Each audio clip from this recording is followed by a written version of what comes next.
Welcome to time पे study. और हम लोगों ने लास्ट वीडियो लेक्चर में ऑटोट्रॉफिक मोड ऑफ न्यूट्रिशन को कंप्लीट कर दिया था।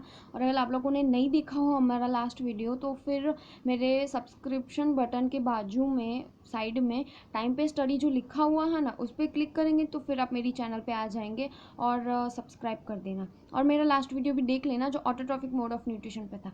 तो इस वीडियो लेक्चर में हम लोग रेस्पिरेशन के बारे में पढ़ने वाले हैं। So let's begin. रेस्पिरेशन की सबसे पहले डेफिनेशन देखते हैं कि रेस्पिरेशन होता क्या है। ठीक है, it is a process in which glucose is broken down with the help of oxygen and energy is released along with the production of carbon dioxide and water। समझ में आया? नहीं आया तो भी कोई बात नहीं, आया तो मैं समझा देती हूँ। ठीक है, रेस्पिरेशन एक ऐसी प्रोसेस है जिसमें ग्लूकोज का ब्रेकडाउन, पता है मैंने लास्ट वीडियो लेक्चर में बताया था कि ऑटोट्रॉफ्स जो होता है वो ग्लूकोज का प्रोडक्शन करते हैं with the help of glucose का प्रोडक्शन करता है with the help of photosynthesis process. और वही ग्लूकोज हम लोग कंज्यूम करते हैं ताकि फिर हमें एनर्जी मिले। तो वो ग्लूकोज हम कंज्यूम करते हैं, उसको ब्रेक डाउन भी तो करना ज़रूरी है, उसमें से एनर्जी भी तो चाहिए ना। तो उसके लिए रेस्पिरेशन प्रोसेस है। इस प्रोसेस में ग्लूकोज का ब्रेक डाउन होता है with the help of oxygen. उसमें ऑक्सीजन यूज़ किया जाता है और थोड़ी सी एनर्जी यूज़ की जाती है ना, सॉरी, ऑक्सीजन यूज़ किया जाता है और एनर्जी रिलीज होती है, यूज़ नहीं करनी पड़ती। समझ में आ रहा है? एनर्जी रिलीज होती है along with the production of carbon dioxide and hydrogen, water।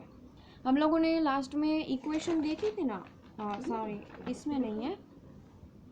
हम लोगों ने लास्ट में जो इक्वेशन देखी थी ना, जिसमें था कि हम लोगों ने जो लास्ट में इक्वेशन देखी थी ना, उसमें क्या आया था कि मतलब कि वो फोटोसिंथेसिस का पूरा इक्वेशन नहीं देखा था उन्हें। 6 कार्बन मॉलिक्यूल्स है, फिर उसमें से 6 carbon molecules plus 6 hydrogen molecules with the presence of chlorophyll gives us sunlight and glucose देता है फिर, और ऑक्सीजन को रिलीज करता है। सॉरी वो थोड़ा हेजिटेट हो गई थी, लेकिन अभी नहीं होगा ऐसा, अभी ठीक से एक्सप्लेन कर दूंगी। जैसे फोटोसिंथेसिस में कार्बन डाइऑक्साइड और वाटर को यूज़ किया जाता है ग्लूकोज और ऑक्सीजन फॉर्म करने में, वैसे ही लेकिन उसका रिवर्स ग्लूकोज और ऑक्सीजन होता है, उसको हम लोग एनर्जी से ब्रेक करते हैं। ग्लूकोज और ऑक्सीजन को हम लोग ब्रेक करते हैं और कार्बन डाइऑक्साइड और वाटर हम लोग प्रोड्यूस करते हैं। तो फिर वो रिवर्स हो गया ना प्रोसेस, बिल्कुल उसी तरह। रेस्पिरेशन 2 टाइप्स के होते हैं, एक तो एरोबिक रेस्पिरेशन और एक एनारोबिक रेस्पिरेशन। यहाँ पे एरोबिक रेस्पिरेशन की डेफिनेशन दी गई है, फिर उसके एग्जाम्पल भी दी गया है। ठीक है, the process of respiration that takes place in the presence of oxygen. ये सबसे मेन बात है। इसका मतलब क्या कि जो respiration in the presence of oxygen होती है to release energy is known as aerobic respiration. और यहाँ पे मैंने एग्जांपल लिखा है, जैसे मैंने आपको बोला ना वो इक्वेशन, ये ग्लूकोज है C6H12O6 प्लस 6O2 ऑक्सीजन जो हम लोग इनटेक करते हैं ना ब्रीथिंग की प्रोसेस से, वो हमें देता है carbon dioxide, 6 molecules of carbon dioxide plus 6 molecules of hydrogen और एनर्जी। और अगर यही प्रोसेस हम लोग ऑक्सीजन के बिना करें ना, इसमें एनर्जी विथ द ऑक्सीजन इसमें एनर्जी बहुत ही ज़्यादा रिलीज होती है। लेकिन अगर हम लोग वही सेम अमाउंट में लेकिन ऑक्सीजन के बिना करते हैं ना, मतलब एनएरोबिक रेस्पिरेशन में, तो उसमें एनर्जी बहुत ही कम रिलीज होती है। बात समझ में आ रही है ना? बिल्कुल उसी तरह। फिर यहाँ पे है ना, मैंने एक फ्लो चार्ट बना के रखा है, ये बहुत ही ईजी वे है ऑफ लर्निंग। ठीक है, ये ग्लूकोज है in cytoplasm of cells. Pyruvate plus energy, मतलब ग्लूकोज को पायरुवेट और एनर्जी में कन्वर्ट कर दिया जाता है। और अगर ये 3 केसेस है, मतलब केसेस है, जैसे ये एक इक्वेशन है ना, अगर हमें ग्लूकोज पायरुवेट एनर्जी में कन्वर्ट होके अगर वो एब्सेंस ऑफ ऑक्सीजन होता है तो जो एक्स्ट्रा मटेरियल्स होते हैं वो एथेनॉल होता है, कार्बन डाइऑक्साइड और एनर्जी होता है। और अगर वो लेक ऑफ ऑक्सीजन होते हैं, जैसे मसल सेल्स में पता है मसल क्रैम्प्स होता है उसमें, ठीक है,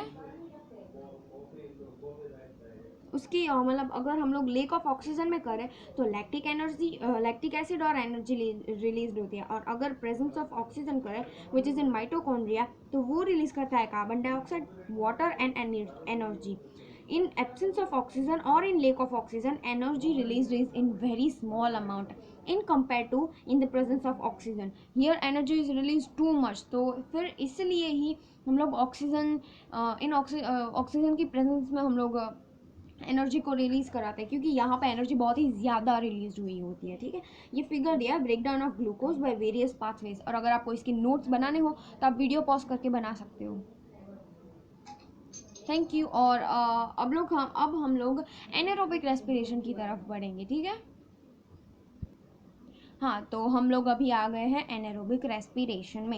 अब इसकी सबसे पहले तो डेफिनेशन देते हैं, फिर ये उसका केमिकल रिएक्शन है, केमिकल रिएक्शंस होता है ना, फिर हम लोग रेस्पिरेशन इन प्लांट्स पढ़ेंगे। ठीक है, सबसे पहले एनारोबिक रेस्पिरेशन को हम लोग आज कंप्लीट कर देते हैं। एनारोबिक रेस्पिरेशन का यहाँ पर डेफिनेशन दी गया है। डोंट वरी, आपको अभी नोट्स बनाने की ज़रूरत नहीं है, फिर जब ये पूरा पेज एक्सप्लेन हो जाएगा मैं इसे स्टॉप कर दूँगी, आप फिर लिख सकते हो। ठीक है, अभी आप पहले समझ लो पूरा। The process of respiration that takes place in the absence of oxygen, जो प्रोसेस में ऑक्सीजन नहीं यूज़ किया जाता उसे एनारोबिक रेस्पिरेशन कहते हैं। और कौन सी प्रोसेस में ऑक्सीजन यूज़ नहीं किया जाता?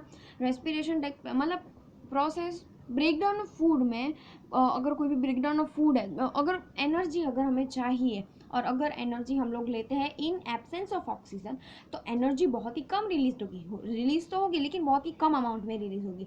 और वो प्रोसेस जिसमें ऑक्सीजन का यूज़ नहीं होता उसे एनारोबिक रेस्पिरेशन बोलते हैं इन शॉर्ट। और यहाँ पे है उसकी chemical equation which is C6H12O6। ये ग्लूकोज है, उसको कन्वर्ट कर दिया हमने विदाउट ऑक्सीजन, या एनारोबिक रेस्पिरेशन है। ठीक है, उसको कन्वर्ट कर दिया C3H6O3 प्लस 2 ATP। यहाँ पे सिर्फ और सिर्फ 2 मॉलिक्यूल्स ऑफ एनर्जी प्रोड्यूस होते हैं, लेकिन अगर एरोबिक रेस्पिरेशन की बात करें तो उसमें बहुत ही ज़्यादा अमाउंट में एनर्जी रिलीज होता है। ठीक है, और ये जो मैंने पहले फ्लो चार्ट आपको बताया था, रुको 1 मिनट अभी दिखाती हूँ। हाँ, ये फ्लो चार्ट एनारोबिक रेस्पिरेशन के लिए ही है, ये सिर्फ एरोबिक रेस्पिरेशन के लिए नहीं है। यहाँ पे ग्लूकोज है, फिर वो पायरुवेट और एनर्जी में कन्वर्ट हो जाता है। फिर ये तीनों केसेस है अगर एब्सेंस ऑफ ऑक्सीजन, मतलब एनारोबिक रेस्पिरेशन के लिए ये है, एब्सेंस ऑफ ऑक्सीजन है ना, ये एनारोबिक रेस्पिरेशन के लिए है। उसमें ethanol, carbon dioxide and energy release होते हैं। कितने molecules? Only 2 ATP of molecules. ठीक है, और लेक ऑफ ऑक्सीजन कब होती है? जब हम लोग, अगर हम ह्यूमंस की बात करें तो अगर हम लोग है ना बहुत ही एक्सेस अमाउंट में दौड़ कर लेते हैं, मतलब रनिंग या फिर कोई भी ऐसे एग्रेसिव एक्सरसाइज करते हैं, तो उसकी वजह से हमारे जो मसल्स में ऑक्सीजन की कमी आ जाती है ना। पता है, हम लोग ऐसे बहुत ही हैवीली ब्रीथ करना शुरू कर देते हैं, लेकिन वो भी ऑक्सीजन के लिए वो ऑक्सीजन जो हमें मिलता है वो रिक्वायर्ड ऑक्सीजन से बहुत ही कम होता है। तो उसके लिए हमें ये वाली प्रोसेस करनी पड़ती है जिसमें लैक्टिक एसिड और एनर्जी रिलीज होती है। आप लोगों ने बहुत ही बार नोटिस किया होगा कि लैक्टिक एसिड आपके लेग्स में जमा हो जाता है, बैक ऑफ द लेग्स, उसे मसल क्रैम्प्स बोलता है ना। ठीक है, वो बिल्कुल उसी तरह। और ये तो प्रेजेंस ऑफ ऑक्सीजन है, ये एरोबिक रेस्पिरेशन के लिए। अब नेक्स्ट पेज पे रेस्पिरेशन इन प्लांट्स के बारे में पढ़ते हैं। ठीक है, हाँ, तो अभी हम लोग रेस्पिरेशन इन प्लांट्स के बारे में पढ़ने वाले हैं अभी इसी time.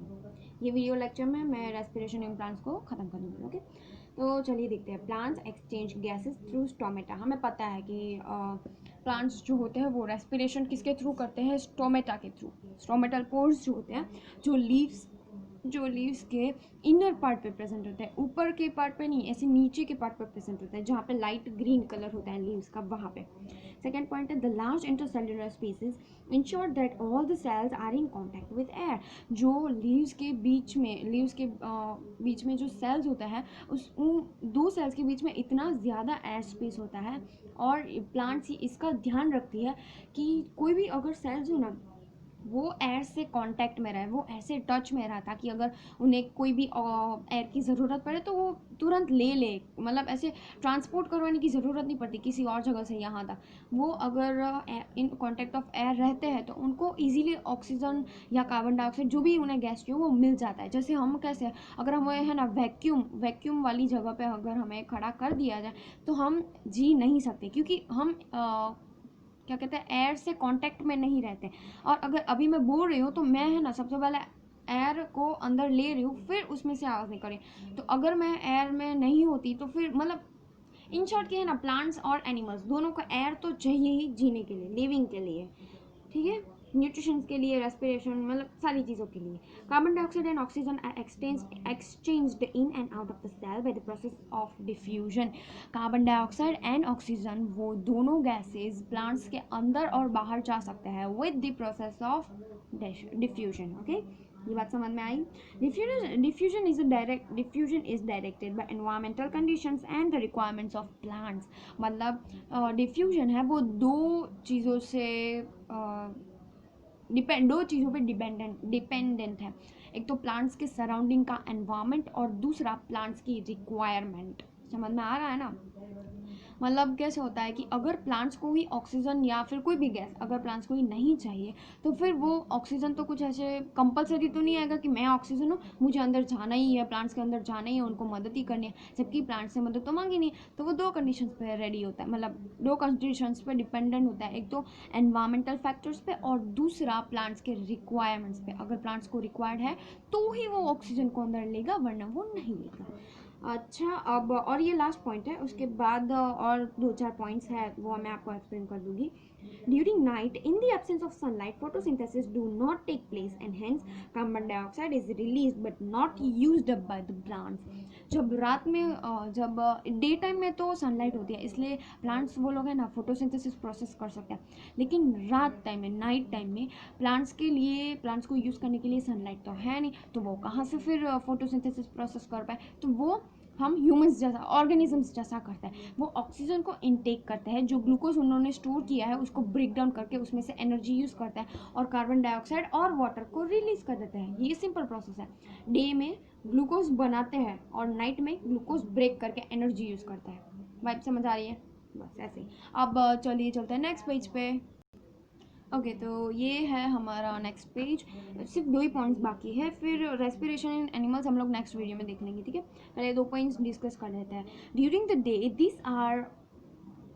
there is no carbon dioxide released because the released carbon dioxide is used up by plants for photosynthesis. अब डे टाइम में क्यों वो लोग कार्बन डाइऑक्साइड को रिलीज नहीं करते? क्योंकि डे टाइम पे तो सनलाइट एनर्जी प्रेजेंट होती है, तो फिर उनको मतलब फोटोसिंथेसिस प्रोसेस के लिए उनको लाइट चाहिए होती है, सनलाइट चाहिए होती है ना?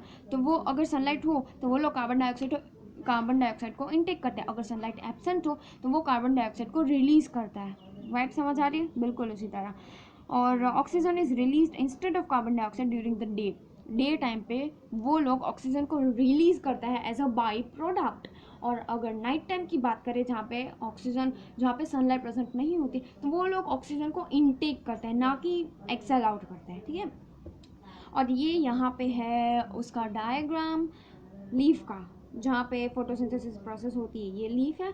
फिर देखो यहाँ पे सबसे पहले क्या लिखा है कि वो है ना जाइलम, ये जो जाइलम होता है ना रूट से कनेक्टेड होता है, ये जाइलम में से वाटर लेता है, एयर में मतलब एटमॉस्फेयर में से कार्बन डाइऑक्साइड लेता है, ये वो जाइलम में से ऑक्सीजन वाटर लेता है, एनवायरनमेंट से कार्बन डाइऑक्साइड लेता है, उसको कन्वर्ट करता है ऑक्सीजन, कार्बन डाइऑक्साइड उसको कन्वर्ट करता है ऑक्सीजन और कार्बोहाइड्रेट्स में with the help of sunlight. ये डे टाइम का है, ये इतना डे टाइम का है, देखो फोटोसिंथेसिस डे टाइम। और ये नीचे का ये वाला जो पार्ट है वो नाइट टाइम का है। वो कार्बोहाइड्रेट्स लेते हैं, फिर ऑक्सीजन लेते हैं, यहाँ पे O2 आएगा, ऑक्सीजन लेते हैं और वाटर को रिलीज करते हैं और कार्बन डाइऑक्साइड को रिलीज करते हैं। यहाँ पे क्या था, वाटर और कार्बन डाइऑक्साइड को लेते हैं, लेकिन यहाँ पे नाइट टाइम पे रिलीज करते हैं। रेस्पिरेशन एट नाइट, सुबह को डे टाइम को फोटोसिंथेसिस होता है और नाइट टाइम को रेस्पिरेशन बोलते हैं। समझ में आ रहा है? तो फिर यही था आज के लिए। ओ सॉरी, मैं नोट्स, अगर आपको नोट्स लिखनी हो तो लिख लीजिएगा, और लास्ट पेज का भी मैं अभी लिखा देती हूँ। ये रहा लास्ट पेज का, अगर आपको इसकी नोट्स लिखनी हो तो आप जल्दी से लिख लीजिएगा, ठीक है? ओके, होप आप लोगों ने नोट्स बना ली होगी, और अगर आपको ये वीडियो अच्छा लगा तो लाइक कीजिए, शेयर कीजिए और सब्सक्राइब कीजिए प्लीज़। Thank you, bye.